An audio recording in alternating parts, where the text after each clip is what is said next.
Hello everyone, welcome to Genic education Shaurya batch. तो ये हमारा कंट्रोल सिस्टम का जो हमारा फाइनल चैप्टर, अभी बीच में 2-3 दिन लेक्चर नहीं आ रहा था, कुछ प्रॉब्लम हो गई थी। चलो ठीक है, अभी फिर से लेक्चर्स रिज्यूम हो रहे हैं। तो ये जो हमारा शौर्य बेच का है, ये आज हमारा फाइनल लेक्चर है। इसमें मैं आपको कंपनसेटर्स पढ़ाऊंगा।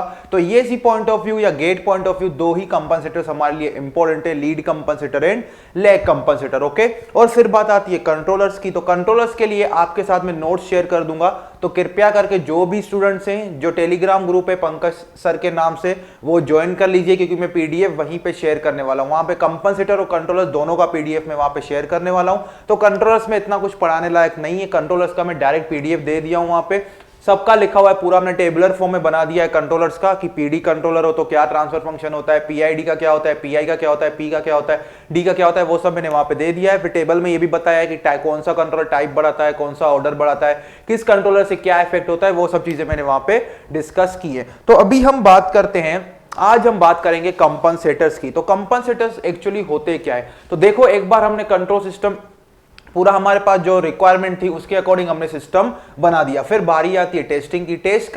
जब हम टेस्ट करते हैं तो हम ये चेक करते हैं जो स्पेसिफाइड, जो हमें डिजाइनर ने, मींस जिसको प्रोडक्ट खरीदना है, जिसको प्रोडक्ट चाहिए, तो उसने जो स्पेसिफिकेशंस बताए थे वो ये डिजाइन मीट कर रहा है या नहीं कर रहा है। अगर पर्टिकुलर स्पेसिफिकेशन, जैसे पीक ओवरशूट हो गया, राइज टाइम हो गया, पीक टाइम हो गया, स्टेडी स्टेट एरर हो गया, वो ये सिस्टम पर्टिकुलरली स्पेसिफिकेशंस मीट कर रहा है या नहीं कर रहा है। अगर नहीं कर रहा है तो फिर हम एक डिवाइस ऐड कर देते हैं to reach the required, to meet the required specifications, that is compensator. That is compensator. आई इतनी बात समझ में? तो कंपनसेटर सिंपली क्या होता है?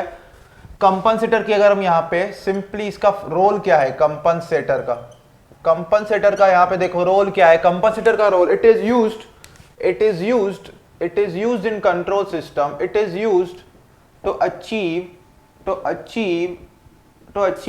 Desired specifications. डिजायर्ड स्पेसिफिकेशंस में क्या क्या हमारा आ गया? सारे जो हमारे ट्रांजिएंट रिस्पांस रिलेटेड जो स्पेसिफिकेशन है वो सारे आ गए। फिर हमारा स्टेडी स्टेट, जो स्टेडी स्टेट एरर है, स्टेडी स्टेट एक्यूरेसी है, उसके रिलेटेड जो भी स्पेसिफिकेशंस आते हैं उनको हमें क्या करना है, जो हमारे रिक्वायरमेंट है उनके अकॉर्डिंग उनको उनकी ट्यूनिंग करनी है। उसके लिए हम क्या यूज करेंगे? यहाँ पे कंपनसेटर यूज करेंगे। क्या करेंगे? कंपनसेटर। तो वाई रोल ऑफ कंपनसेटर, देखो क्या होता है role of A compensator.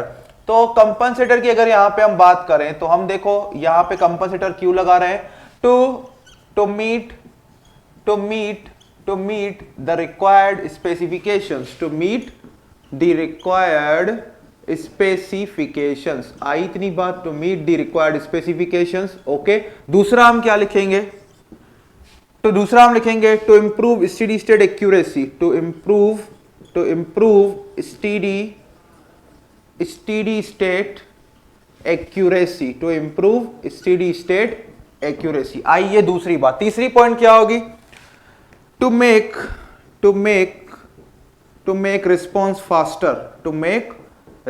Faster. इसका मतलब क्या है? ट्रांजिएंट जल्दी से डाई आउट हो जाए और हम जल्दी से कहां पहुंच जाए? स्टेडी स्टेट में पहुंच जाए। ओके, और fourth but not the least, क्या हमारा फोर्थ पॉइंट हमारा होगा? To make the system stable, to make the system stable. तो कोई भी कंपनसेटर हो, लीड हो, लैग हो या लैग लीड हो, उसका प्राइम मोटो क्या होना चाहिए कि वो सिस्टम अगर अनस्टेबल तो वो स्टेबल बना देगा, लेकिन स्टेबल सिस्टम को वो अनस्टेबल नहीं बना सकता। किसी भी कंपनसेटर का रोल यही है कि वो हमेशा सिस्टम में स्टेबिलिटी तो एड ऑन करेगा ही। To make the system stable. अगर सिस्टम अनस्टेबल है, उसको स्टेबल बनाने के लिए हम क्या करेंगे? कंपनसेटर यूज करेंगे। क्या करेंगे? कंपनसेटर यूज करेंगे। ओके, तो ये चार पॉइंट्स हैं जो मेन रिक्वायर्ड पॉइंट है। एक तो हमें यहाँ पे ट्रांजिएंट रिस्पांस और स्टेडी स्टेट एक्यूरेसी, इन दोनों को अचीव करना है as per the required specification. तो चलो आगे हम बढ़ते हैं। अभी हम दो टाइप के कंपनसेटर पढ़ने वाले हैं। पहले हम पढ़ेंगे लीड, फिर हम पढ़ेंगे लैग, फिर हम करेंगे ईएसी के कुछ प्रॉब्लम्स। तो चलो पहले हम पढ़ते हैं लीड कंपनसेटर। उसमें कैसे हम डेरिवेशन करते हैं वो ध्यान देना। फिर आपको हम क्या करेंगे, देखो लीड कंपनसेटर है, पहले उसका ट्रांसफर फंक्शन बनाएंगे, ट्रांसफर फंक्शन के बाद पोल जीरो प्लॉट के बाद फोर्थ आएगा बोड़े प्लॉट के बाद हम देखेंगे कि मैक्सिमम फेज शिफ्ट या मिनिमम फेज शिफ्ट कौन सी फ्रीक्वेंसी पे अचीव होता है, और फिर मैक्सिमम फेज शिफ्ट और मिनिमम फेज शिफ्ट की हम क्या पढ़ेंगे? फॉर्मूला पढ़ेंगे। तो हम देखते हैं यहां पे लीड कंपनसेटर। क्या देखेंगे? Lead compensator. तो लीड कंपनसेटर का यहां पे देखो, अगर electrical engineering point of view आप देखोगे तो लीड का मतलब क्या होता है, दो क्वांटिटीज है, एक क्वांटिटी दूसरे को क्या करती है, लीड करती है। तो इसका मतलब क्या होता है, जैसे यहां पे देखो हम अभी electrical engineering point of view इसको देख रहे हैं, फिर मैं जनरलाइज आपको बताऊंगा। लेटस से यहां पे क्या है, एक लीनियर टाइम इनवेरिएंट सिस्टम है। क्या है, एक लीनियर टाइम इनवेरिएंट सिस्टम है, और यहां पे एक इनपुट है, let's say R of T is equal to A1 sine omega T, A1 sine omega T. तो स्टेडी स्टेट में आउटपुट क्या जनरेट होता है, लीनियर टाइम इनवेरिएंट सिस्टम में हमने पढ़ा है, जब भी साइनसोइडल इनपुट होगा तो स्टेडी स्टेट में भी साइनसोइडल आउटपुट ही जनरेट होगा, जिसका एम्पलीट्यूड और फेज क्या हो जाएगा, शिफ्ट हो जाएगा। तो अगर यहां पे हम लीड कंपनसेटर लगाए हैं, तो वो लीड कंपनसेटर सिंपली क्या करेगा, इसमें फेज शिफ्ट ऐड कर देगा, ताकि जो स्टेडी स्टेट में जो आउटपुट सिग्नल जनरेट हो रहा है वो इनपुट को क्या करेगा, लीड करेगा। क्या करेगा, लीड करेगा। आई इतनी बात समझ में? ओके, तो यहां पे हम क्या लिखेंगे, A2 sign omega T plus 5। Okay, A2 sign omega T plus 5। ये हम electrical engineering point of view, क्योंकि आप ज्यादा फेमिलियर हैं तो उसके थ्रू हम ये कॉन्सेप्ट पढ़े। लीड कंपनसेटर का सिंपली मतलब क्या है, लीड कंपनसेटर सिंपली एक इलेक्ट्रिकल नेटवर्क होता है। वो क्या करता है, जो इनपुट सिग्नल होता है वो हमने उस इलेक्ट्रिकल नेटवर्क को इनपुट दिया सिग्नल, तो आउटपुट में कौन सा सिग्नल जनरेट हो रहा है, आउटपुट में सेम साइनसोइडल या कोसाइन सिग्नल जनरेट होगा, लेकिन वो इनपुट को क्या करेगा, लीड करेगा। क्या करेगा, लीड करेगा। आई इतनी बात समझ में बच्चों? चलो ठीक है, यहां पे हम देखते हैं आगे कि इसका इलेक्ट्रिकल नेटवर्क क्या होता है। तो यहां पे हम लीड कंपनसेटर का इलेक्ट्रिकल नेटवर्क देखते हैं, कैसे हम लीड कंपनसेटर डिजाइन कर सकते हैं। तो इस तरीके का कुछ इसका इलेक्ट्रिकल नेटवर्क होता है। यहां पे एक पैरेलल आरसी ब्रांच होगा, यहां पे एक पैरेलल आरसी ब्रांच होगा, और यहां पे आउटपुट में एक रजिस्टर लगा होगा, आउटपुट में एक रजिस्टर लगा होगा। ये मेरा क्या है, इनपुट, इसको लेटर से बोल देते हैं EI, और इसको हम बोल देते हैं E0। ओके, ये है मेरा इनपुट और आउटपुट इन टाइम डोमेन, आई इतनी बात समझ में? ये मेरा है लेटर से R1, इसको हम बोल देते हैं C1, और इसको बोल देते हैं, क्या बोल देते हैं, R2। इसको हम क्या बोल देते हैं, R2। तो देखो हमारा पहला स्टेप क्या था, हमने देखा लीड नेटवर्क क्या होता है, फिर हमने इलेक्ट्रिकल नेटवर्क देखा। अभी इलेक्ट्रिकल नेटवर्क की हेल्प से हम लीड नेटवर्क का क्या करेंगे, ट्रांसफर फंक्शन फाइंड करेंगे। क्या करेंगे, ट्रांसफर फंक्शन। फिर हम देखेंगे कि स्टैंडर्ड लीड नेटवर्क का ट्रांसफर फंक्शन क्या होता है, उसके बाद पोल जीरो प्लॉट, उसके बाद हम बोडे प्लॉट पे जाएंगे। तो चलो ट्रांसफर फंक्शन हमें फाइंड करना है। तो अगर ट्रांसफर फंक्शन एक इलेक्ट्रिकल नेटवर्क है जिसमें मैंने इनपुट क्वांटिटी को स्पेसिफाई कर दिया है, और आउटपुट क्या है, output is nothing but the voltage across this register. Okay, तो इस वोल्टेज का और इस वोल्टेज का, ये जो आउटपुट वोल्टेज है और जो इनपुट वोल्टेज है, इनके लाप्लास ट्रांसफॉर्म का रेशियो ही क्या होगा इस इलेक्ट्रिकल नेटवर्क के लिए, हमारा होगा ट्रांसफर फंक्शन। तो सबसे पहले क्या करेंगे, इस इलेक्ट्रिकल नेटवर्क का इक्विवेलेंट एज डोमेन में इलेक्ट्रिकल नेटवर्क बनाएंगे। फिर हम वोल्टेज डिवीजन या नोडल कॉन्सेप्ट जो भी आपको लगाना है वो लगाओ, बस हमें क्या करना है, E0 of S divide by EI of S हमें फाइंड करना पड़ेगा। तो चलो इलेक्ट्रिकल नेटवर्क हम बनाते हैं। यहाँ पे अभी एज डोमेन में हम इलेक्ट्रिकल नेटवर्क बनाते हैं, तो देखो कैसे बनेगा एज डोमेन में। एज डोमेन में R तो एज इट इज रहेगा R1, क्या रहेगा, R1। ओके, और ये क्या होगा, देखो यहाँ पे ये होगा अपना 1/C1 into S। Okay, capacitor को अगर एस डोमेन में लिखेंगे तो उसको इक्विवेलेंट इंपीडेंस से रिप्लेस करेंगे 1/CS, और R2 as it is he रहेगा अपना R2। ओके, ये क्या हो जाएगा, E0 का हो जाएगा, ये E0 हो जाएगा upper case E0 of S। Okay, और फिर यहां पे हम जाएंगे और ये मेरा क्या हो जाएगा, देखो ये हो जाएगा आपका EI ऑफ S। ये क्या हो जाएगा, EI of S। Okay, clear इतनी बात? अभी हम वोल्टेज डिवीजन रूल लगाएंगे अक्रॉस R2 और हमें E0 ऑफ S मिल जाएगा in form of EI of S। फिर हम ट्रांसफर फंक्शन फाइंड कर सकते हैं। तो वोल्टेज डिवीजन रूल लगाओगे तो क्या आएगा, E0 of S is equal to, हमें इसके अक्रॉस वोल्टेज फाइंड करना है, तो R2 into input voltage that is EI of S divide by overall impedance. Overall impedance क्या होगा, R2 plus total impedance, R2 plus ये दोनों ब्रांच का ओवरऑल इंपीडेंस क्या होगा, ये दोनों पैरेलल में, तो पैरेलल में होगा तो क्या होगा, R1 into 1/C1S divide by R1 plus 1/C1S। Okay, इसको आगे सिंप्लीफाई करेंगे तो देखो क्या होगा, R2 into EI of S, R2 into EI of S divide by क्या होगा, यहां से C1 ऑफ S को मैं एलसीएम में लेता हूं तो क्या बचेगा, R2 प्लस R1 यहां से मैं C1 ऑफ S एलसीएम लूंगा तो ये C1 ऑफ S और ये C1 ऑफ S हो जाएंगे कैंसल। तो यहां पे क्या बचेगा, यहां पे बचेगा R1 C1 S plus 1, R1 C1 S plus one. आई इतनी बात समझ में? तो ये हमने यहाँ पे कुछ चीजों को सिंप्लीफाई किया। यहाँ पे C1 ऑफ एस को हमने एलसीएम लिया, तो C1 ऑफ एस को एलसीएम लिया तो क्या बन गया, R1 C1s, C1 s C1 cancel. तो यहां तक हम पहुंच चुके हैं, यहां तक हम पहुंच चुके हैं। चलो हम आगे प्रोसीड करते हैं और देखते हैं कि हमें ट्रांसफर फंक्शन कैसे मिलेगा। तो हम इन सब चीजों को मिटा देते हैं, यहां पे इनका काम हो गया है खत्म। अभी हम बहुत ही इंपॉर्टेंट ट्रांसफर फंक्शन, लेकिन लास्ट में आपको सिर्फ ट्रांसफर फंक्शन याद ही रखना है, ऐसा डिराइव।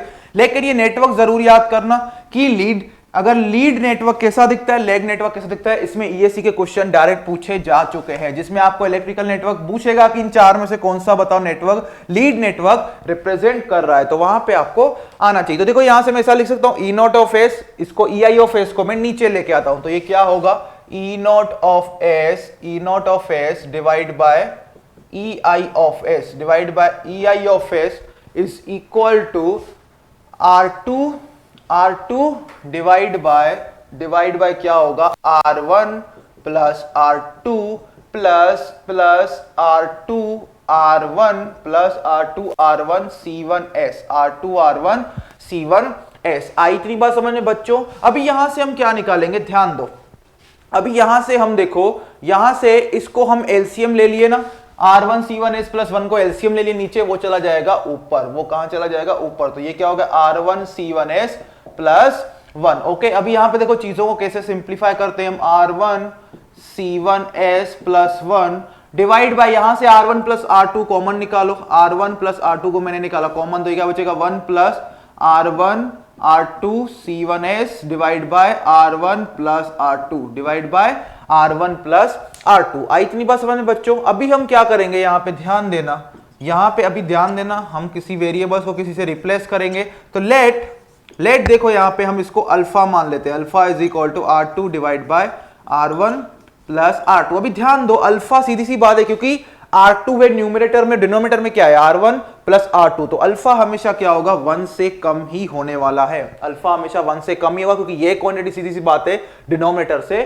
कम ही होगी। ओके, तो alpha greater than, alpha positive quantity होगा क्योंकि रेजिस्टेंस पॉजिटिव होता है, तो अल्फा क्या होगा, लेस देन 1 लेकिन ग्रेटर देन 0। आई इतनी बात समझ में? और टाउ को हम बोल देते हैं, tau is equal to R1 into C1 time constant of that parallel branch. तो E naught of S divide by E I of S is equal to क्या होगा, ध्यान दो, R2 divide by R1 plus R2 को हमने बोल दिया alpha, इसको हमने बोल दिया tau S plus 1 divide bye, यहां पे देखो क्या होगा, डिवाइड बाय 1 प्लस, ये देखो R2 divide by R1 plus R2 क्या है, अल्फा, और साथ में क्या लगा हुआ है, R1 इंटू C1, तो क्या होगा, टाउ अल्फा एस, क्या होगा, टाउ अल्फा एस। तो ये हमारा आ गया standard transfer function of a lead compensator. ये क्या है, लीड कंपनसेटर का क्या है, ये लीड कंपनसेटर का ट्रांसफर फंक्शन है। लीड कंपनसेटर का ये हमारा आ गया ट्रांसफर फंक्शन। और लीड कंपनसेटर का ट्रांसफर फंक्शन आपको इस फॉर्म में भी सिंपली दिख सकता है, tau S plus 1 divide by 1 plus tau alpha S. वहां पे अल्फा नहीं हुआ क्योंकि हम अल्फा को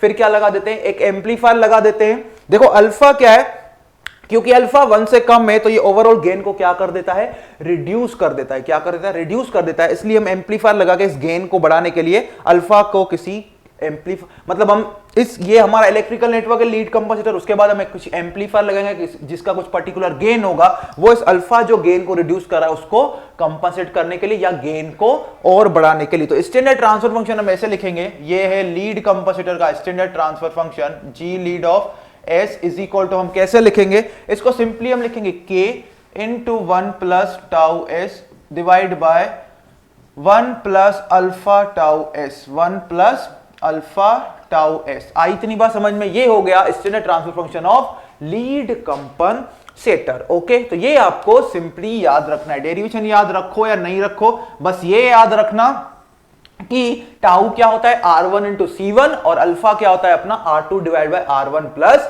R2। ओके, तो चलो अभी हम जाते हैं पोल जीरो प्लॉट पे। कहां पे, pole zero plot. Okay, pole zero plot. तो सिमिलर वे में हम जब लैग कंपनसेटर होगा उसका भी हम करेंगे। तो हम क्या करेंगे, पहले लीड कंपनसेटर को स्टडी कर लेंगे, फिर इसके हम प्रॉब्लम्स देखेंगे, फिर हम जाएंगे लैग कंपनसेटर पे। तो पोल जीरो प्लॉट देखो क्या होगा, पोल जीरो प्लॉट हमें यहां पे दिख रहा है सिग्मा जे ओमेगा। सबसे पहले इंपॉर्टेंट बात, दोनों ये एक फाइनाइट पोल है, फाइनाइट जीरो, दोनों right half left half plane में होंगे। ये हमेशा बात रखो, याद रखो, जब भी हम लीड कंपनसेटर पढ़ रहे हैं या लेग कंपनसेटर पढ़ रहे हैं, तो इस सिस्टम में जो पोल या जीरो ऐड करेंगे वो हमेशा लेफ्ट हाफ प्लेन में ही करेंगे। तो मुझे बताओ इसका जीरो कहां पे होगा? इसका जीरो होगा कहां पे? ध्यान से देखो, जीरो का लोकेशन कहां होगा? इसके जीरो का लोकेशन होगा एस इज इक्वल टू -1/टाउ पे। ओके, और पोल का लोकेशन कहां होगा? ध्यान से देखो, एस इज इक्वल टू -1/अल्फा टाउ, -1/अल्फा टाउ। आई इतनी बात समझ में? तो अभी यहां पे ध्यान दो, because alpha is greater than 0 and less than 1। अगर अल्फा अगर 0 से ज्यादा है, 1 से कम है, तो सीधी सी बात है, इस माइनस साइन को भी इग्नोर करो, 1/अल्फा टाउ 1/टाउ से ज्यादा ही होगा। ओके, क्योंकि अल्फा 0 और 1 के बीच में है, उसकी वजह से सीधी सी बात है, ये जो नंबर होगा 1/अल्फा टाउ 1/टाउ से ज्यादा ही होगा। और आगे लगा हुआ है नेगेटिव साइन, इसका मतलब क्या है? 0 ओरिजिन के ज्यादा करीब होगा कंपेयर टू पोल। तो यहां पे आएगा अपना 0 और यहां पे कहीं आएगा अपना पोल। वो अल्फा की वैल्यू पे डिपेंड करता है, वो 0 और 1 के बीच में क्या वैल्यू है। तो ये 0 है, सॉरी, तो इसको क्रॉस से नहीं, इसको यहां पे सर्कल से दिखाएंगे। ये मेरा 0 और ये मेरा क्या था? ओरिजिन था। ये मेरा क्या था? ओरिजिन था। आई बात इतनी समझ में? तो हम ऐसा बोल सकते हैं, तो इसका मतलब 1/अल्फा टाउ इज ग्रेटर देन 1/टाउ, और माइनस साइन लगेगा तो इट इज लेस देन -1/टाउ। ओके, समझ में आई इतनी बात? हो इसका मतलब क्या है? लीड कंपनसेटर में जो हमारा 0 है वो डोमिनेट करता है। क्या करता है? डोमिनेट करता है। इसका मतलब 0 ओरिजिन के ज्यादा करीब है। तो लीड कंपनसेटर को हम इस वे में भी डिफाइन कर सकते हैं कि लीड कंपनसेटर है जो क्या करता है? सिस्टम में पोल और ओरिजिन, अगर हमें डोमिनेट 0 चाहिए, मतलब 0 ओरिजिन के करीब चाहिए, तो हम क्या यूज करेंगे? हम लीड कंपनसेटर यूज करेंगे। अगर हमें क्या चाहिए? अगर हमें 0 आ रही इतनी बात समझ में? अगर हमें क्या चाहिए? 0 ओरिजिन के करीब चाहिए, तो हम क्या यूज करेंगे? Lead compensator. और अगर पोल ओरिजिन के करीब चाहिए, डोमिनेंट पोल चाहिए, तो हम यूज करेंगे अपना लेग कंपनसेटर। और अगर डोमिनेंट 0 चाहिए, तो हम क्या यूज करेंगे? Lead compensator. तो हमेशा याद रखना, लीड कंपनसेटर में 0 हमेशा ओरिजिन के करीब होता है कंपेयर टू पोल। आई इतनी बात समझ में? इतना क्लियर हो गया? चलो, हमने पोल 0 प्लॉट देख लिया ना। अभी हम देखते हैं इसका Bode plot, Bode magnitude plot and phase plot. वो बहुत ही आसान है। हम k इज इक्वल टू 1 के लिए यहां पे देखेंगे बोडे प्लॉट। तो अगर आपने बोडे प्लॉट का लेक्चर अच्छे से देखा है, तो कोई भी यहां पे दिक्कत नहीं होने वाली है। तो चलो हम फेज और मैग्नीट्यूड प्लॉट देखते हैं। किसका? इसका बोडे प्लॉट, इस फंक्शन के लिए, लीड कंपनसेटर के लिए। फिर हम देखेंगे कि कौन से, क्योंकि ये लीड कंपनसेटर है, तो लीड कंपनसेटर सिस्टम में कितना मैक्सिमम फेज शिफ्ट ऐड कर सकता है, कौन सी फ्रीक्वेंसी पे, वो हम अभी थोड़ी देर में देखने वाले हैं। तो चलो देखो, यहां पे अभी हम देखेंगे Bode plot. Okay, Bode plot of lead compensator. तो यहां पे देखो, बोडे प्लॉट में पहले क्या आएगा? Magnitude plot. फिर हम सेम एक्सिस पे क्या ड्रॉ करेंगे? Phase plot. ये मेरा ओमेगा ऑन लॉग स्केल पे है। ये ओमेगा कहां पे है? लॉग स्केल पे। ये लेटस है magnitude of G J omega in dBs. Okay, dBs में। और यहां पे कहीं आएगा अपना फेज प्लॉट, और उसमें भी क्या होगा? Omega on log scale, omega on log scale. ये मेरा क्या है? Phase plot. चलो हम आगे डिस्कस करते हैं कैसे हमें आगे प्रोसीड करना है। सबसे पहले मैग्नीट्यूड प्लॉट। तो सबसे पहला स्टेप हमारा क्या होगा? कॉर्नर फ्रीक्वेंसीज को यहां पे लिखना। पोल का कॉर्नर, पोल के करस्पॉन्डिंग कॉर्नर फ्रीक्वेंसी क्या है वो यहां पे लिखना पड़ेगा। 0 के करस्पॉन्डिंग कॉर्नर फ्रीक्वेंसी क्या है वो हमें यहां पे लिखना पड़ेगा। तो याद करो, जब हम बोडे प्लॉट पढ़ रहे थे, तो कॉर्नर फ्रीक्वेंसी कौन सा होता था? जो एस के साथ कोएफिशिएंट लगा हुआ है उसका उल्टा कर दोगे तो हमें उस 0 के करस्पॉन्डिंग या पोल के करस्पॉन्डिंग हमें कॉर्नर फ्रीक्वेंसी मिल जाएगा। तो एस के साथ कोएफिशिएंट यहां पे टाउ लगा हुआ है, और पहले पिक्चर में 0 ही आएगा, क्योंकि हमने पढ़ा अभी 1/अल्फा टाउ इज ग्रेटर देन 1/टाउ। और इसके 0 के करस्पॉन्डिंग कॉर्नर फ्रीक्वेंसी क्या है? 0 के करस्पॉन्डिंग कॉर्नर फ्रीक्वेंसी होगी अपनी यहां पे 1/टाउ। और पोल के करस्पॉन्डिंग कॉर्नर फ्रीक्वेंसी क्या होगी? एस का जो कोएफिशिएंट है उसका उल्टा 1/अल्फा टाउ। और हमने अभी देखा, क्योंकि alpha is less than 1 and greater than 0, तो 1/अल्फा tau will be greater than 1/टाउ। इसलिए 1/टाउ यहां पे आएगा, 1/अल्फा टाउ यहां पे कहीं पे आएगा। इतनी बात समझ में बच्चों?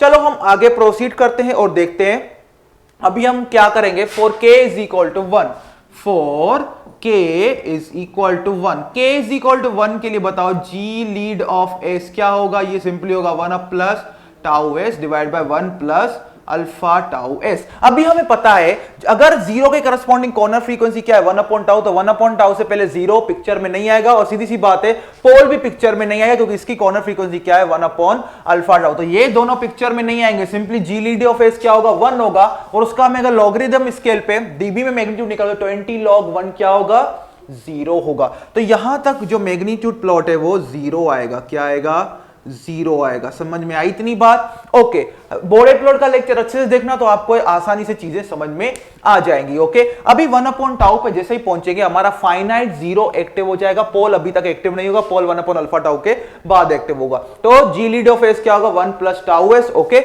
और हमारा एक फाइनाइट जीरो कितना स्लोप में कॉन्ट्रीब्यूशन करता है, कितना कॉन्ट्रीब्यूट करता है प्लस 20 dB पर डिकेड। तो जीरो तक हम जाएंगे तो कितना होगा कॉन्ट्रीब्यूशन प्लस 20 dB पर डिकेड, प्लस 20 dB पर डिकेड। फिर जैसे ही इस पॉइंट पे पहुंचेंगे हमारा फाइनाइट पोल एक्टिव हो जाएगा। फाइनाइट पोल सिस्टम में कितना कंट्रीब्यूट करता है स्लोप में, एक सिंगल फाइनाइट पोल माइनस 20 dB पर डिकेड। तो ऑलरेडी पहले स्लोप था प्लस 20 dB पर डिकेड, फिर उसमें ऐड किया माइनस 20 dB पर डिकेड, तो एक स्ट्रेट लाइन आएगी जिसका स्लोप क्या होगा 0 dB पर डिकेड, क्योंकि प्लस 20 dB पर डिकेड और माइनस 20 dB पर डिकेड एक दूसरे को क्या कर दिए कैंसल कर दिए। तो ये हमारा हो गया मैग्नीट्यूड प्लॉट हमारा। अभी आओ फेस प्लॉट की बात करते हैं। ओके, फेस प्लॉट की अगर हम बात करें तो इस कॉर्नर फ्रीक्वेंसी से पहले ना पोल एक्टिव है ना जीरो एक्टिव है, तो फेस सिंपली क्या होगा 0 डिग्री। क्या होगा 0 डिग्री। ओके, उसके बाद अपना पोल आ गया, जीरो आ गया पिक्चर में, तो जीरो कितना कंट्रीब्यूट करता है प्लस 90 डिग्री। अभी हम एसिम्प्टोटिक बॉडी प्लॉट ड्रॉ करें, अभी फिर थोड़ी देर में एग्जैक्ट भी ड्रॉ करेंगे। ओके, फिर जैसे ही यहां पे जीरो पिक्चर में आएगा, सॉरी पोल पिक्चर में है, तो ये कितना सिस्टम में फेस कंट्रीब्यूट करेगा माइनस 90 डिग्री। तो पहले प्लस 90 डिग्री था फिर माइनस 90 डिग्री, तो इस कॉर्नर फ्रीक्वेंसी के बाद ओवरऑल फेस क्या हो गया अपना 0 डिग्री। क्या हो गया 0 डिग्री। आई इतनी बात समझ में? क्या हो गया 0 डिग्री। तो चलो यहां पे ये हो गया हमारा क्या, ये हमारा हो गया कौन सा प्लॉट हो गया, ये एसिम्प्टोटिक बॉडी प्लॉट। लेकिन अभी एग्जैक्ट फेस प्लॉट अगर हम ड्रॉ करेंगे तो वो कुछ ऐसे ड्रॉ होगा, ये हमने देखा था, वो कुछ ऐसे ड्रॉ हो जाएगा। ओके, तो ये हमारा हो गया क्या, ये हमारा हो गया एग्जैक्ट फेस प्लॉट। तो देखो एग्जैक्ट फेस प्लॉट देखोगे तो ये किसी पर्टिकुलर फ्रीक्वेंसी पे हमें क्या मिल रहा है मैक्सिमम फेज शिफ्ट। हमें क्या मिल रहा है मैक्सिमम फेज शिफ्ट। आई इतनी बात समझ में? तो इस करस्पॉन्डिंग फ्रीक्वेंसी को हम बोल देते हैं ओमेगा मैक्स। क्या बोल देते हैं ओमेगा मैक्स। और इस फेस को हम बोल देते हैं फाई मैक्स। क्या बोल देते हैं फाई मैक्स। तो अभी हमारा क्वेश्चन आता है फाई मैक्स और ओमेगा मैक्स को कैसे फाइंड करेंगे। तो यहां पे देखो जो ओमेगा मैक्स होता है, ओमेगा मैक्स सिंपली क्या होता है, यहां पे जो दो कॉर्नर फ्रीक्वेंसीज आपको दिख रही हैं जीरो के करस्पॉन्डिंग और पोल के करस्पॉन्डिंग, इन दोनों का ज्योमेट्रिक मीन लेना होता है। ज्योमेट्रिक मीन मतलब पहले हम क्या करेंगे, इन दोनों कॉर्नर फ्रीक्वेंसीज का मल्टीप्लीकेशन करेंगे, फिर इसका स्क्वायर रूट ले लेंगे। तो 1 अपॉन अल्फा इंटू टाउ, ये क्या हो जाएगा 1 upon tau into square root of alpha, 1 upon tau into square root of alpha. आई इतनी बात समझ में बच्चों? क्लियर हुआ ये सब? ओके, ये आपको क्लियर हो जाना चाहिए, ये अभी तक क्लियर हो जाना चाहिए। इतनी बात समझ में आई? तो सिंपली क्या करना है, लीड कंपनसेटर के केस में जब भी हमें क्या फाइंड करनी है, कॉर्नर, हमें वो फ्रीक्वेंसी फाइंड करनी है जिस फ्रीक्वेंसी पे मैक्सिमम फेज लीड अकर होता है। तो वो सिंपली क्या होगा, जो यहां पे जीरो के करस्पॉन्डिंग जो कॉर्नर फ्रीक्वेंसी है 1 अपॉन टाउ, पोल के करस्पॉन्डिंग जो कॉर्नर फ्रीक्वेंसी है 1 अपॉन अल्फा टाउ, इन दोनों का ज्योमेट्रिक मीन लेंगे, मतलब इन दोनों को मल्टीप्लीकेशन करके हम क्या कर देंगे स्क्वायर रूट ले लेंगे। आई इतनी बात समझ में? क्लियर हुआ ये? और ये सिंपली अगर टाउ और अल्फा की लैंग्वेज में लिखे तो क्या होगा 1 upon tau square root of alpha. Okay, और मैक्सिमम फेज शिफ्ट क्या होता है वो देखो, मैक्सिमम फेज शिफ्ट निकालना हो तो sine phi of max is equal to, ऐसे लिख सकते हैं 1 minus alpha divide by 1 plus alpha. ये सब फॉर्मूलाज आप नोटबुक में नोट कर लो, क्योंकि ये बहुत ही इसके रिलेटेड सारे प्रॉब्लम्स आपको आने वाले हैं। दूसरी ये प्रॉब्लम, तो मैक्सिमम प्रॉब्लम आपके यही इन दो फॉर्मूला से, गेट में तो यहीं से ही पूछे जाते थे। क्लियर हुई इतनी बात बच्चों?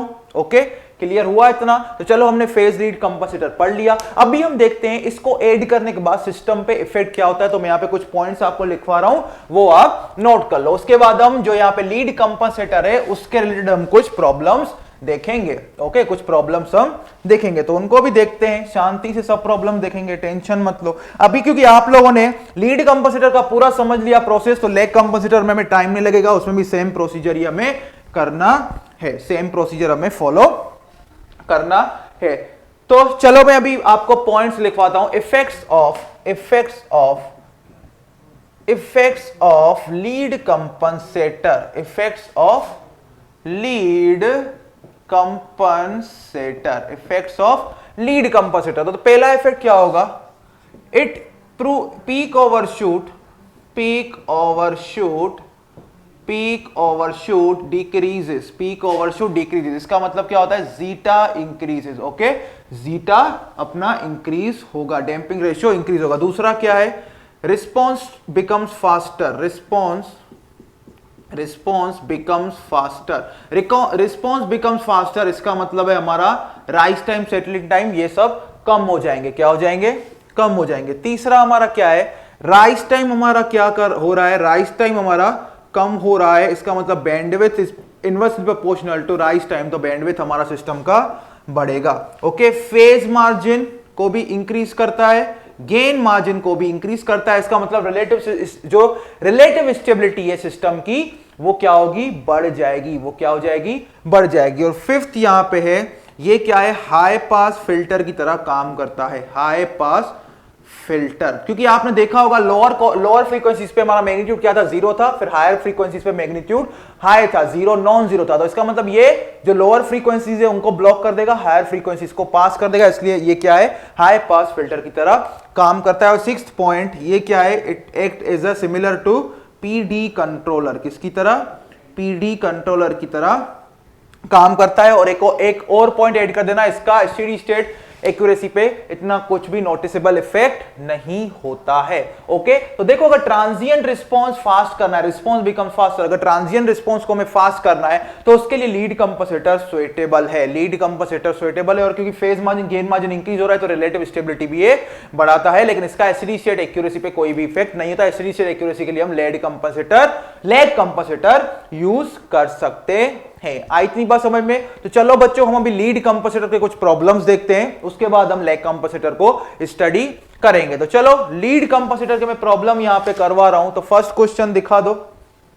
ओके, फर्स्ट क्वेश्चन यहां पे पहले हम लीड कंपनसेटर के प्रॉब्लम्स करेंगे, फिर मैं आपको लेग कंपनसेटर का पढ़ाऊंगा थ्योरी, फिर हम लेग कंपनसेटर के प्रॉब्लम्स करेंगे।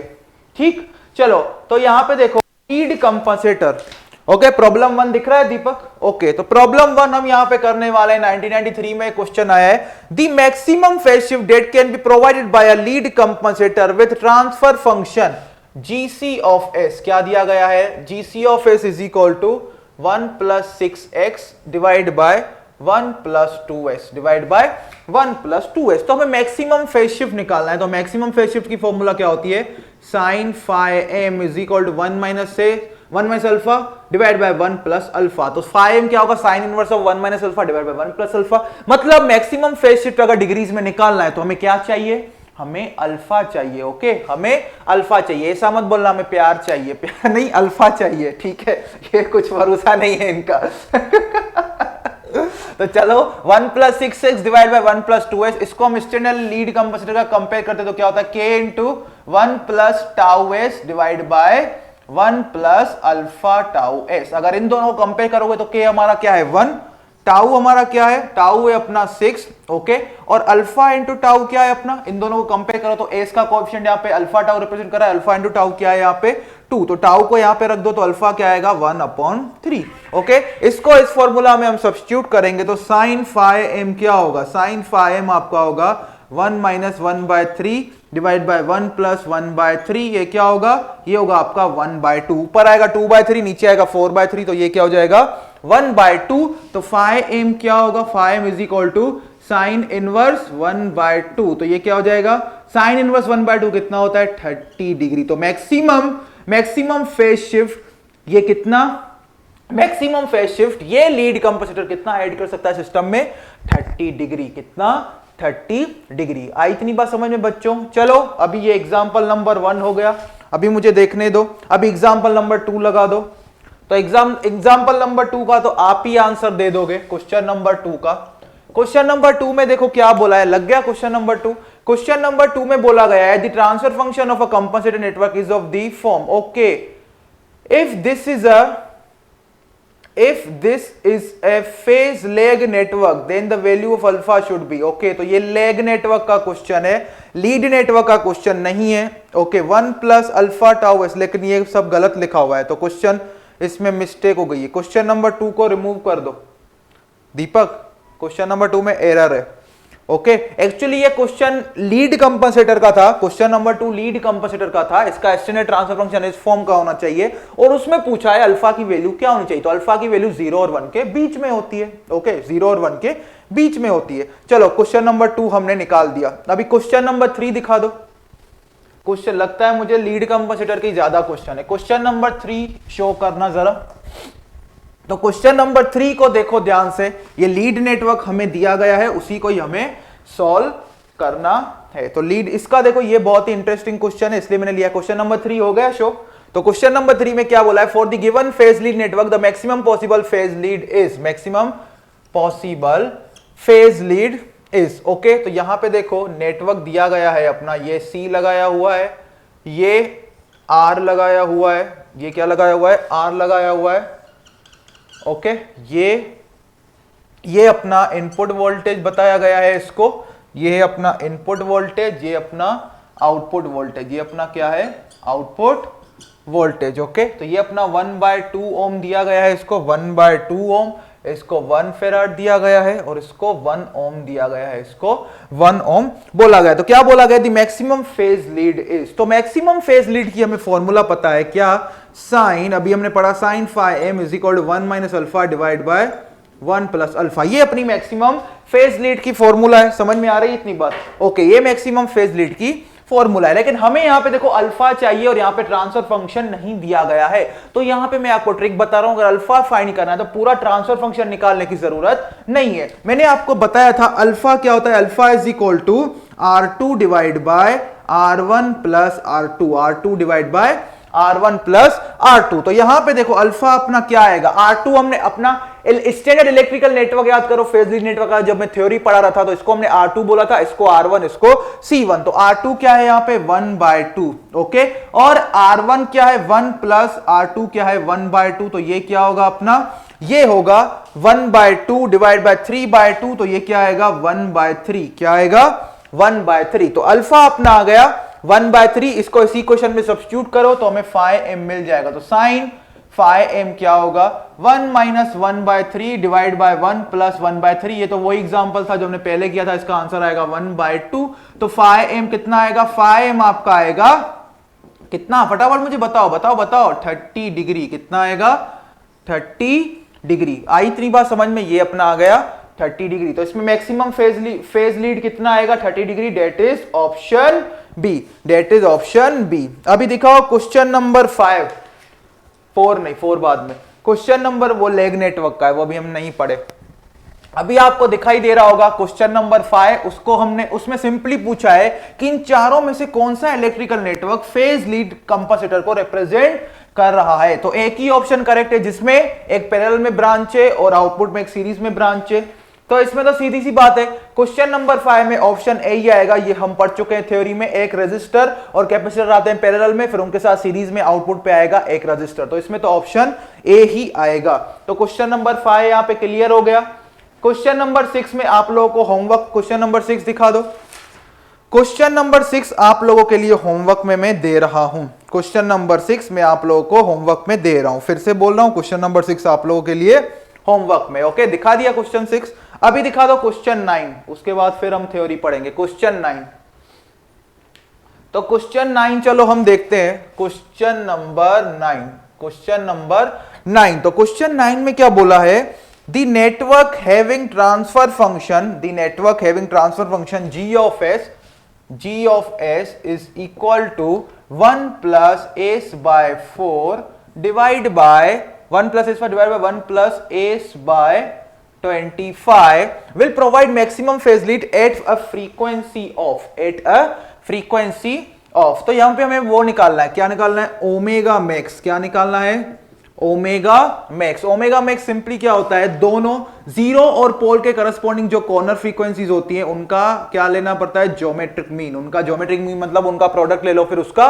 स्क्वायर रूट यहां पे ले लो। आई इतनी बात समझ में? ओके, तो ओमेगा C1 क्या होता है, ध्यान दो, क्या था ओमेगा C1, 1/टाउ। 1/टाउ क्या होता है, जो एस का कोएफिशिएंट है उसको उल्टा कर दो, तो एस का कोएफिशिएंट यहां पे क्या है, 1/4, उसका उल्टा करोगे तो क्या होगा, 4 होगा। क्या होगा, 4 होगा। आई इतनी बात समझ में? फिर ये क्या होगा, फिर ओमेगा C2 लेटेस्ट से हम बोल देते हैं पोल के करस्पॉन्डिंग कॉर्नर फ्रीक्वेंसी है।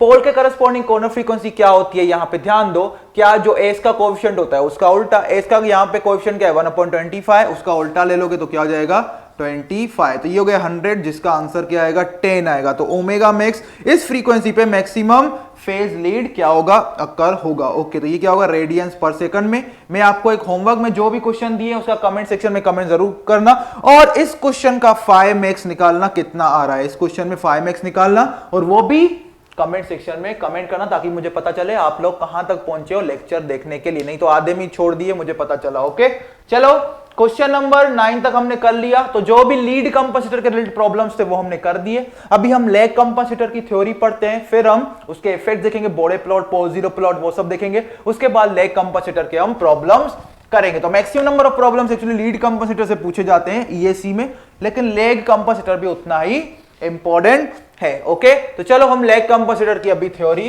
पढ़ते हैं। तो यहां पे देखो, लीड कंपैसिटर क्या कर रहा था, आउटपुट में जो सिग्नल जनरेट हो रहा था वो इनपुट को क्या कर रहा था, लीड कर रहा था। लेकिन यहां पे उल्टा होगा, लैग कंपैसिटर में क्या होगा, जो आउटपुट में सिग्नल जनरेट होगा वो क्या करेगा, इनपुट को लैग करेगा। तो इसका इलेक्ट्रिकल नेटवर्क देखो क्या होगा, इसका इलेक्ट्रिकल नेटवर्क कुछ ऐसा बनेगा, ये मेरा R1, ये मेरा R2, ये मेरा C2, ये मेरा C2। तो यहां पे मेरा इनपुट वोल्टेज लेटर से EI, और ये मेरा क्या है EO, E0 बोल दो क्योंकि आउटपुट रिप्रेजेंट कर रहा है। ये मेरा होगा R1, ये R2, ये C2, ये क्या होगा C2 होगा। तो हमें क्या निकालना है, एस डोमेन में इलेक्ट्रिकल नेटवर्क बनाएंगे, क्योंकि हमें फिर से वही प्रोसीजर करना है जो हम लीड कंपैसिटर में कर रहे थे। हमें क्या फाइंड करना है, ट्रांसफर फंक्शन फाइंड करना पड़ेगा कि स्टैंडर्ड ट्रांसफर फंक्शन क्या होता है लैग कंपनसेटर का। आई इतनी बात समझ में? और यहां पे इनपुट तो इनपुट वोल्टेज, आउटपुट क्या है, output is the voltage across this series branch of R2 and C2। Okay, तो हम पहले इसको एस डोमेन में लिख देते हैं, फिर हम ट्रांसफर फंक्शन फाइंड करेंगे, फिर ट्रांसफर फंक्शन फाइंड करेंगे। तो इसको हम बोल देते हैं क्या, इसको हम बोल देते हैं EI ऑफ S। ये मेरा क्या होगा R1, ये मेरा क्या होगा R2, ये क्या होगा 1/C2S, और ये मेरा क्या हो गया, ये मेरा हो गया E0 ऑफ S। ये क्या हो गया E0 ऑफ S। आई इतनी बात समझ में?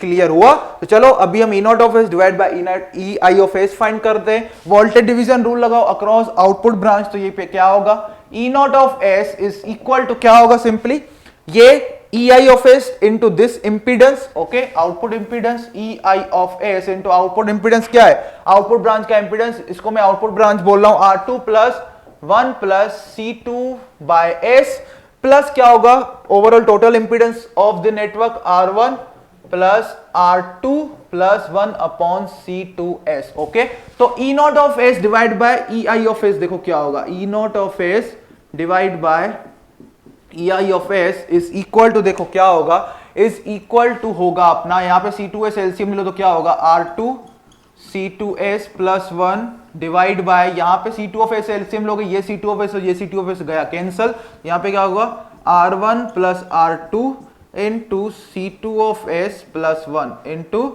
C2 of S plus 1। यहां से अभी क्या करेंगे, यहां पे ध्यान दो, यहां पे अभी क्या स्ट्रेटजी रहेगी उसको समझो, उसको हम समझते हैं। तो यहां पे देखो हम क्या करेंगे, 1 प्लस R2 C2S ऐसा लिख सकते हैं, और यहां पे क्या करेंगे, नीचे और ऊपर R2 और R2 से डिवाइड एंड मल्टीप्लाई करेंगे। तो ये क्या होगा R1 plus R2 into R2 into R2, ऊपर यहां पे एक R2 डिवाइड किया तो यहां मल्टीप्लाई भी करना पड़ेगा, into C2 of S plus 1, ये क्या होगा E0 of S divide by EI of S divide by EI of S। आई इतनी बात समझ में? तो चलो यहां पे ये हो गया let tau is equal to हम बोल देते हैं R2 इंटू C2 और बीटा बोल देते हैं किसको R1 plus R2 divide bye R2 को। यहां पे अगर ध्यान दोगे तो सीधी सी बात है न्यूमरेटर क्या है R1 प्लस R2, डिनोमिनेटर क्या है R2, सीधी सी बात है न्यूमरेटर डिनोमिनेटर से ज्यादा ही होगा तो रेशियो क्या होगा ग्रेटर देन 1। लीड नेटवर्क के केस में अल्फा क्या रहा था R2 divide by R1 plus R2, वो क्या होगा सीधी सी बात है लेस देन 1। यहां पे बीटा क्या होगा ग्रेटर देन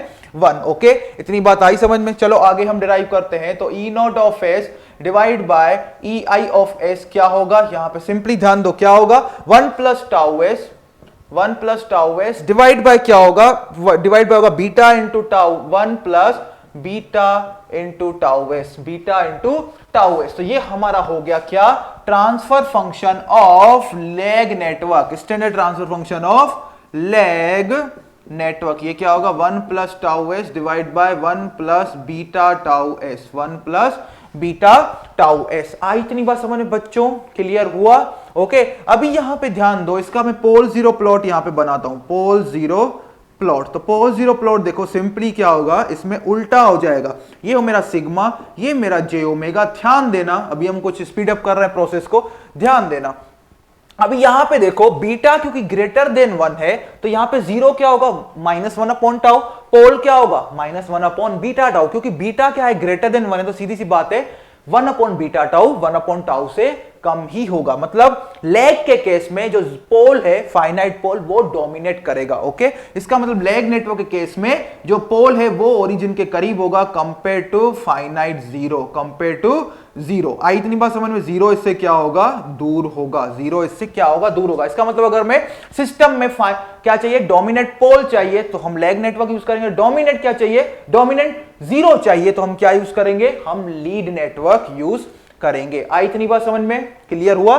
चलो पोल जीरो प्लॉट हमने देख लिया, अभी हम क्या देखेंगे बोडे प्लॉट। उसके बाद देखो लीड नेटवर्क क्या कर रहा था मैक्सिमम फेज शिफ्ट सिस्टम में ऐड कर रहा था और ये क्योंकि लेग नेटवर्क है तो ये क्या करेगा मिनिमम फेज शिफ्ट कितना ऐड करेगा सिस्टम में वो हम यहां पे पढ़ेंगे और कौन सी फ्रीक्वेंसी पे वो भी हम देखेंगे। तो इसको याद रखिएगा, स्टैंडर्ड जो क्या है standard transfer function of a leg network, of a leg network. Clear इतनी बात? तो चलो हम आगे बढ़ते हैं। पोल जीरो प्लॉट अभी हमने देखा, अभी हम देखेंगे बोडे प्लॉट। अभी हम क्या देखते हैं बोडे प्लॉट। तो बोडे प्लॉट यहां पे ध्यान से देखो, बोडे प्लॉट हम यहां पे देख रहे हैं। ओके, ये मेरा क्या है omega on log scale, omega on log scale. तो यहां पे देखो और फिर यहां पे दिखा रहा हूं मैं, टेंशन मत लो। यहां पे भी क्या होगा ओमेगा ऑन लॉग स्केल, लेकिन ये क्या है फेज प्लॉट। ये क्या होगा magnitude of G J omega in डीबीस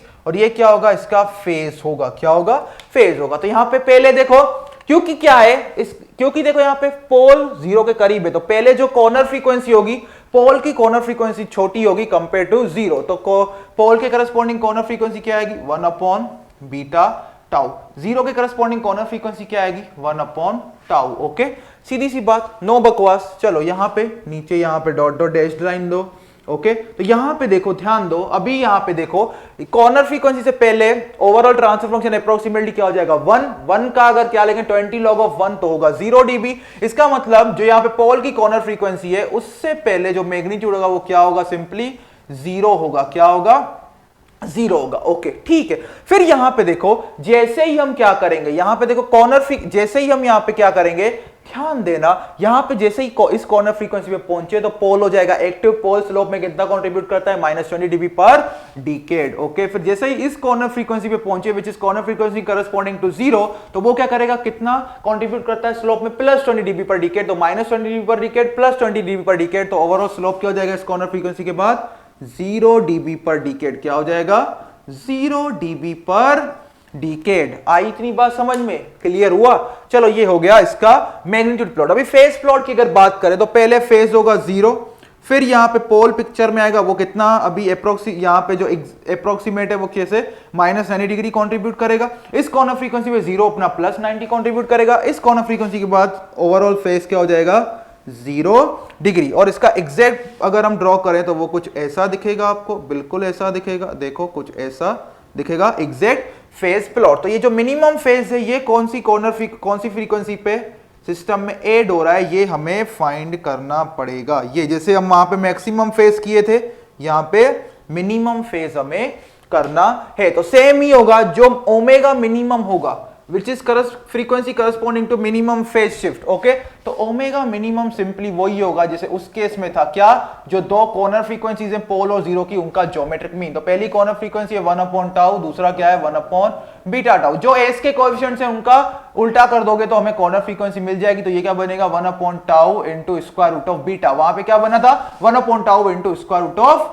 alpha. आई इतनी बात समझ में? ओके। और अगर मिनिमम फेज शिफ्ट निकालना है तो ऐसे निकालेंगे, sine phi minimum is equal to beta minus 1 divide by beta plus 1। Lead compensator के केस में क्या था 1 minus alpha divide by 1 plus alpha, इधर उल्टा हो जाएगा beta minus 1 divide by beta plus 1। तो ये था हमारा लैग कंपनसेटर का थ्योरी, जिसमें आपको ये दोनों चीजों पे ज्यादा फोकस करना है, ये दोनों चीजों पे ज्यादा फोकस करना है। और पोल जीरो प्लॉट ध्यान रखना है कि लीड कंपनसेटर केस में हमारा फाइनाइट जीरो ओरिजिन के करीब होता है, लैग कंपनसेटर केस में हमारा फाइनाइट पोल ओरिजिन के करीब होता है। इतनी बात आ गई समझ में? चलो अभी लैग कंपनसेटर के हम कुछ प्रॉब्लम, ओके पहले मैं इसके इफेक्ट्स लिखवा देता हूं। इसके इफेक्ट्स वही होंगे जो लीड कंपनसेटर के केस में हुए थे, यहां उसका उल्टा हो जाएगा। जैसे वहां पे डैम्पिंग रेशियो बढ़ रहा था, यहां पे कम होगा, इसका मतलब यहां पे पीक ओवरशूट, ये वाला कंपनसेटर पीक ओवरशूट बढ़ा देगा। ओके, फिर यहां पे रिस्पॉन्स स्लो हो जाएगा, जो ट्रांजिएंट रिस्पॉन्स है वो क्या हो जाएगा स्लो हो जाएगा, मतलब सेटलिंग टाइम राइज टाइम ये बढ़ जाएगा, इसका मतलब बैंडविड्थ कम हो जाएगा। क्या हो जाएगा? बैंडविड्थ अपना कम हो जाएगा। तो इसके इफेक्ट्स देखते हैं। Effects of lead lag compensator, effect of lag compensator. तो पहला क्या होगा, यहां पे जो पीक ओवरशूट है उसको बढ़ा देगा, ओके, और जीटा को क्या कर देगा कम कर देगा। दूसरा सेटलिंग टाइम राइज टाइम दोनों बढ़ जाएंगे, इसका मतलब क्या है बैंडविड्थ जो होगा वो क्या हो जाएगा कम हो जाएगा। चौथा ये लो पास फिल्टर की तरह काम करता है, लो पास फिल्टर। जो हमारा लीड कंपनसेटर था वो हाई पास फिल्टर की काम कर, it is similar to PI controller. इसके और पीआई कंट्रोलर के कैरेक्टरिस्टिक क्या है, एक्शंस क्या है, सेम है। सिक्स्थ पॉइंट हमारा क्या होगा, it improves steady state accuracy, जो कि लीड कंपनसेटर नहीं करता। आई इतनी बात समझ में? It improves steady state accuracy. Okay, तो इतनी पॉइंट्स आपको ध्यान रखनी है। 7 पॉइंट नोट कर लो। फेज मार्जिन और गेन मार्जिन ये भी बढ़ाता है, फेज मार्जिन गेन मार्जिन दोनों को क्या करता है इंक्रीज करता है। इसका मतलब रिलेटिव स्टेबिलिटी सिस्टम की बढ़ जाती है। लेकिन एक बात आप ध्यान रखिए, दोनों का मेन काम क्या होता है, मेन यूज क्या होता है, जो हमारा अगर आपको ट्रांजिएंट रिस्पांस को फास्ट करना है तो लीड कंपनसेटर यूज करो, और अगर स्टेडी स्टेट एक्यूरेसी को इंप्रूव करना है तो लैग कंपनसेटर यूज करो। अगर आपको दोनों करना है, क्या स्टेडी स्टेट एक्यूरेसी भी इंप्रूव करनी है, ट्रांजिएंट रिस्पांस को भी फास्ट करना है, मतलब ट्रांजिएंट रिस्पांस को भी एक्यूरेट ज्यादा उसमें भी एक्यूरेसी बढ़ानी है, तो सिंपली आप क्या करो लैग लीड कंपनसेटर यूज करो। क्या करो? Lag lead compensator. वो दोनों एक्शंस परफॉर्म करेगा। क्या करेगा वो? आपका ट्रांजिएंट रिस्पांस को भी फास्ट करेगा और स्टेडी स्टेट एक्यूरेसी को भी क्या कर देगा इंप्रूव कर देगा। आई इतनी बात समझ में? तो चलो इतना हमने देख लिया। अभी हम देखते हैं लैग कंपनसेटर के प्रॉब्लम्स। तो लैग कंपनसेटर के प्रॉब्लम्स अभी हम यहां पे देखने वाले हैं। ओके, तो लैग कंपनसेटर के दो तीन ही प्रॉब्लम है, फेज वेज के प्रॉब्लम नहीं है। ओके, अभी हम देखते हैं क्वेश्चन नंबर अपना 7। क्वेश्चन नंबर 7, बस हमारे 2 क्वेश्चन ही बाकी है यहाँ पे। ओके, 2 क्वेश्चन बाकी है। देखो क्वेश्चन नंबर 7 में क्या बोला है, ध्यान से देखो। क्वेश्चन नंबर 7 में बोला है कि फेज लीड कंपनसेटर है, उस फेज लीड कंपनसेटर का हमें क्या दिया गया है, ट्रांसफर फंक्शन दिया गया है S plus A divide by S plus B. Okay, lag compensator का भी ट्रांसफर फंक्शन दिया गया है S plus P divide by S plus Q, S plus P divide by S plus Q. तो इसमें रिलेशन पूछा है कि कौन सी कंडीशन सेटिस्फाई होनी चाहिए, ए और बी की और पी और क्यू की। तो यहां पे अगर ध्यान देंगे तो यहां पे जो अगर ये लीड कंपनसेटर है तो ए क्या होगा, जो 0 है वो ओरिजिन के करीब होगा कंपेयर टू पोल। तो सीधी सी बात है ए क्या होना चाहिए, बी से कम होना चाहिए। अगर ये -1 है तो ये -2 होगा, मतलब 1 2 से कम होगा। तो ए बी से क्या होना चाहिए, कम होना चाहिए। अभी आ जाओ लैग नेटवर्क के केस में। तो लैग नेटवर्क के केस में ध्यान दो, लैग नेटवर्क के केस में जो हमारा पोल होता है जो -q होगा वो ओरिजिन के करीब होगा और 0 इससे दूर होगा, 0 इससे दूर होगा। तो यहां पे क्या होगा, q लेस देन P होगा, Q लेस देन P होगा। तो ऐसा ऑप्शन ढूंढो जिसमें A लेस देन B हो और P क्या हो, Q लेस देन P हो, या P क्या हो, Q से ज्यादा हो। तो इसका रिलेशन A की सेटिस्फाई कर रहा है ऑप्शन, डेट इज D। तो यहां पे D आएगा, यहां पे क्या आएगा, C आएगा, यहां पे C आएगा। आई इतनी बात समझ में। अभी एक क्वेश्चन देख लेते हैं, question number 8। Question number 8 show करना, क्वेश्चन नंबर 8। ओके, तो चलो क्वेश्चन नंबर 8 हम देखते हैं। अगर ये प्रॉब्लम क्वेश्चन नंबर 7 आपको समझ में आ गया है तो क्वेश्चन नंबर 8 इसका रेप्लिका, ये सिंपल प्रॉब्लम है, कुछ भी नहीं है उसमें। ओके, चलो समझते हैं। क्वेश्चन नंबर 8 में देखो क्या बोला है, two compensators have transfer function.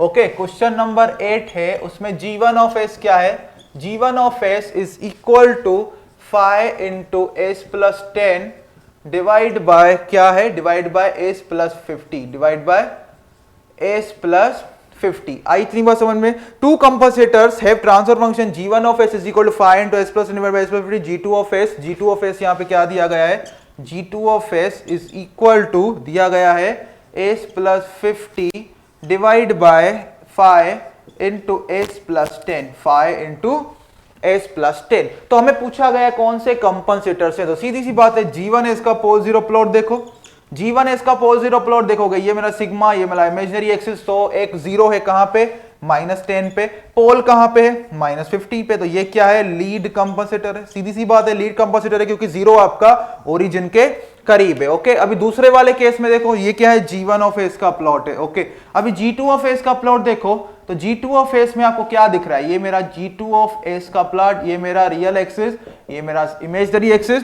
g2 of S के केस में देखो, जीरो कहां पे है, देखो पोल कहां पे है, -10 पे, और जीरो कहां पे है, -50 पे, मतलब पोल ओरिजिन के करीब है, मतलब ये क्या है, लैग कंपनसेटर। क्या है, लैग कंपनसेटर। आई इतनी बात समझ में। तो g1 of s represents lead compensator, g2 of s represents lag compensator. आई इतनी बात समझ में। g1 is lead and g2 is lag, तो कौन सा ऑप्शन आएगा, ऑप्शन सी आएगा आपका। क्या आएगा, ऑप्शन सी। क्या आएगा, ऑप्शन सी। आई इतनी बात समझ में बच्चों, क्लियर हुआ।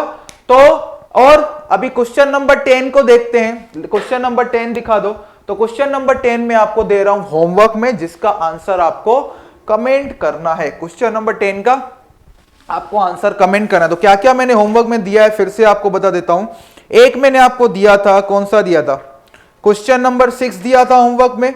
फिर आपको दे रहा हूं क्वेश्चन नंबर 10, और फिर आपको क्या दिया था, मैंने एक क्वेश्चन बोला था जिसमें आपको मैक्सिमम फेज शिफ्ट भी फाइंड करना था, वो कौन सा था, क्वेश्चन नंबर 9। तो ये 3 क्वेश्चन आपको होमवर्क में करने हैं। तो ईएसी पॉइंट ऑफ व्यू दो कंपनसेटर्स ही इंपॉर्टेंट है। आप देखोगे प्रीवियस ईयर क्वेश्चन 98% 99% क्वेश्चन इसी टॉपिक से आए हुए हैं, कंपनसेटर के, लेग कंपनसेटर और लीड कंपनसेटर। यहाँ पे जो मैंने इफेक्ट्स लिखवाए हैं उसके रिलेटेड भी क्वेश्चंस वहां पे पूछे जाते है। ओके, तो और जो कंट्रोलर्स हैं उनकी मैं पीडीएफ आपके साथ टेलीग्राम ग्रुप में ही शेयर करूंगा। अगर टेलीग्राम ग्रुप में आप नहीं हो तो नीचे एक कमेंट पिन किया गया होगा, उसको खोलिए, उसमें पंकज सर का टेलीग्राम ग्रुप का लिंक है, वो ज्वाइन कीजिए। वहां पे आपको पीडीएफ दिखेगा जिसमें मैं कंट्रोलर्स और जो कंपनसेटर यहां पे पढ़ाया हूं उसका भी पीडीएफ वहां पे शेयर करूंगा। ओके, तो यहीं पे हमारा सौरभ बेच का कंट्रोल सिस्टम का जो सीरीज है वो खत्म होता है। सारे चैप्टर्स मैंने यहाँ पे कवर कर लिए थे। ओके, और अगर आपको ऐसा लगता है कि कुछ टॉपिक्स है जो मिसलिनियस टॉपिक्स जो मुझे करवाने चाहिए, वो मैं प्रीवियस लेक्चर्स में बोला था, किसी ने कमेंट नहीं किया है तो मैं नहीं करवाऊंगा, सीधी सी बात है।